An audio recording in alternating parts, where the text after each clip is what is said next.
Hi, folks. We are going to look at the Google form practice that we did on Tuesday. I'm going to trust your judgment here in terms of that we only had maybe half of all stat students. At this point, at 2:45 on Wednesday, we only had half students actually try it. So if I'm about to go through it and you haven't even given it a shot yet, you're going to learn less than if you actually gave it a shot. So I'm going to let you kind of create your own adventure here. But let's go through number one. It was asking for the point estimate. It gives us that because the point estimate is p hat of 0.67. So the Google form does not grade it for you. You're going to have to go back and kind of look at that based on this video. Before I start doing the error, I just want to say that maybe this is my fault, but I don't know if anyone else thought about this, but in terms of the requirements here, if n equals 12, 12 times 0.67 is like 2/3 of 12. 2/3 of 12 is 8. So NP meets the requirement, but NQ, 12 times 0.33, that's 4. What's wrong with that? That's right. It's not greater than or equal to 5. Oh no. So the requirements are met here. We can't even use the normal distribution. No normal allowed.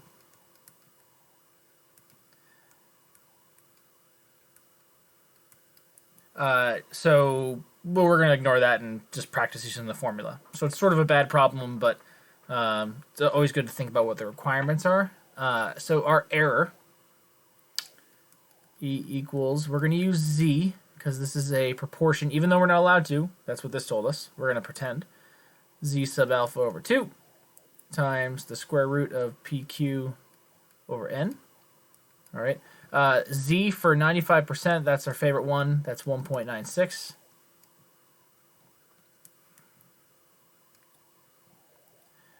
Times the square root of 0.67 times 0.33 all over 12. All right. So after doing that out, that error comes out to be 0.27 if I use the same rounding as P. All right.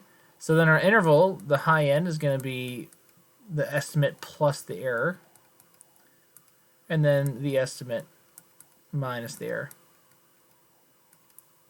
And that's going to be 0.40 and 0.94.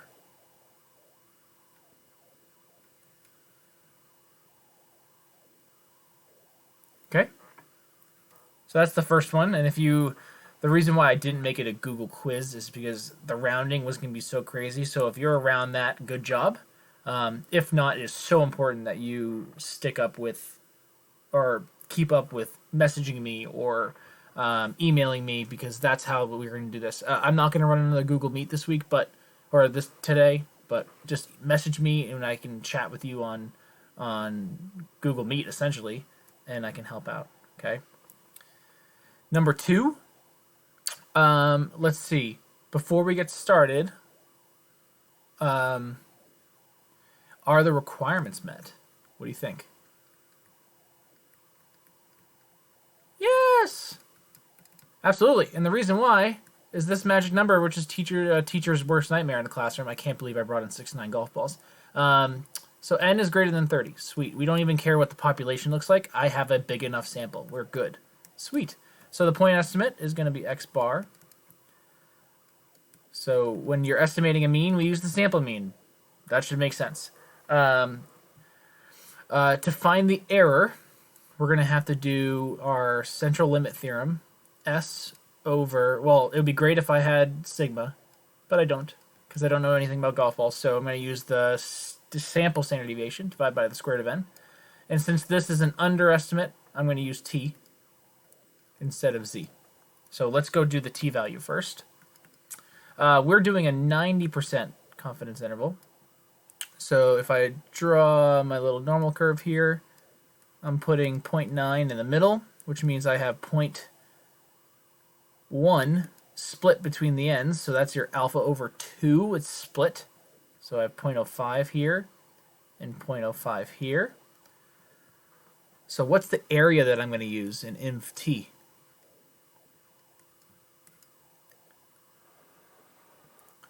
Yeah, that's right, 0.95, because it's everything this way.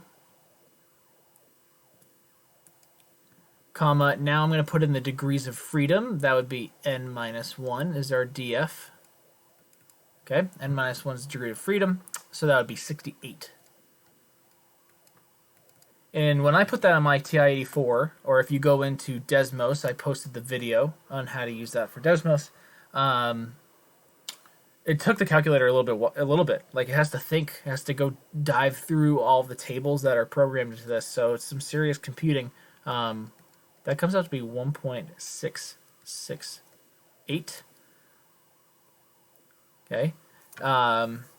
If you remember, 90% for Z was 1.64.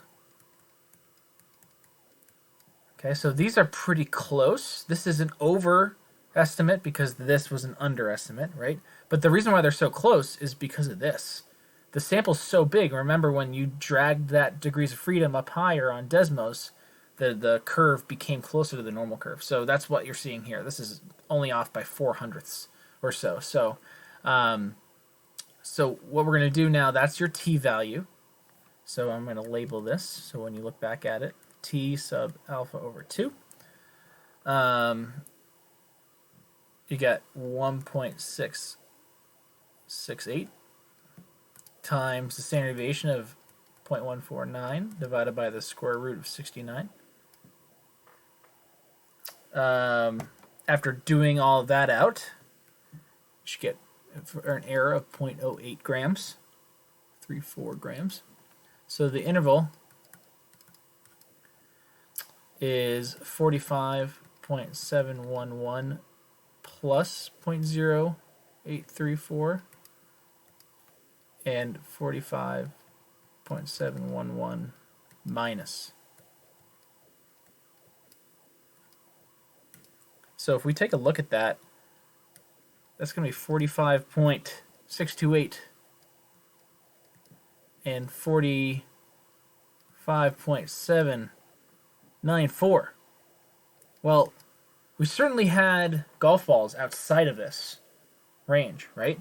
But because our sample was so big, we can be really, really precise on our sample mean. Like, this may not be the true mean, but there's a 90% chance that this interval actually contains it.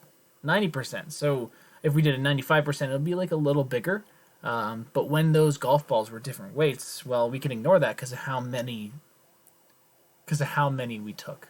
The central limit theorem is going to be really, really tight here because of this 69. Okay, so we are 90% confident that that this interval contains the mean. Okay, if I go to the next slide before I have you guys start on an assignment to practice this. All right, I'm going to post this on Google Classroom, a flowchart on estimating a mean, and basically it's a Z or T.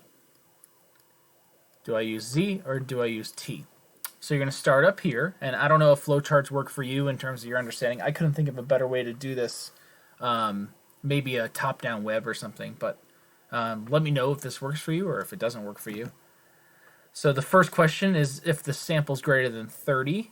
If yes, you move on. If not, does it say that the population is normal? So like, are we dealing with heights or IQ or arm length, anything like that? If no, if the sample looks... Okay, so now we're going to look at the sample. Hey, is there any outliers? Remember, we had to do this with the states. How many states people can name? Okay, and then if I go down, no, stop. Can't make a confidence interval since the CLT doesn't apply. Remember, the CLT drives this whole thing because that's where your sample's coming from. You're pulling the sample from the central limit theorem, that distribution that creates. So if you go all the way nose through those, then you're done. Okay. But if you hit yes on those, oh, there should be one.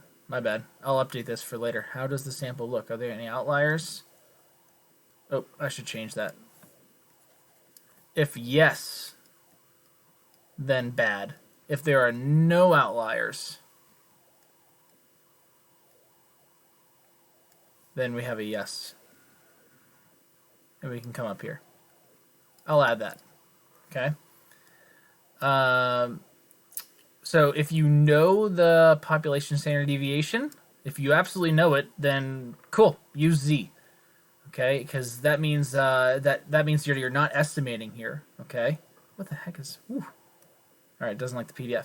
So at this point here, if you know the population standard deviation, then there's no underestimating happening, which means you can use the normal curve. That's what Z is. All right. If you don't know, it's okay. That's why you use the standard deviation of the sample. I minimize this. Use the standard deviation of the sample. That's an underestimate, so you have to overcut the normal by using T. I'm hoping this flowchart and this video is going to help you out. Please don't hesitate to Google message me. Chat is such a good resource. And we can do another Google Meet with a small group of kids or students if that's what you want. Okay? Kudo out.